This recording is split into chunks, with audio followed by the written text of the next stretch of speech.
رمضان المبارک کے پہلے عشرے کی طرح دوسرے عشرے میں بھی سوشل ویلفیئر سوسائٹی دنگرام کی جانب سے 70 غربا میں فوڈ پیکیجز تقسیم کر دیے گئے۔ سوشل ویلفیئر سوسائٹی دنگرام کی جانب سے پہلے عشرے میں 95 مستحق افراد میں اشیاء خوردنوش کی تقسیم کی گئی تھی۔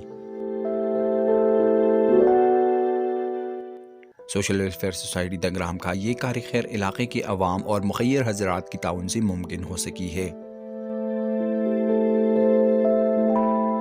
سوشل ویلفیئر سوسائٹی دنگرام کے صدر فرمان علی اور جنرل سیکرٹری امجد اللہ نے علاقے کے لوگوں سے اس کار خیر میں حصہ لینے کی اپیل کی ہے۔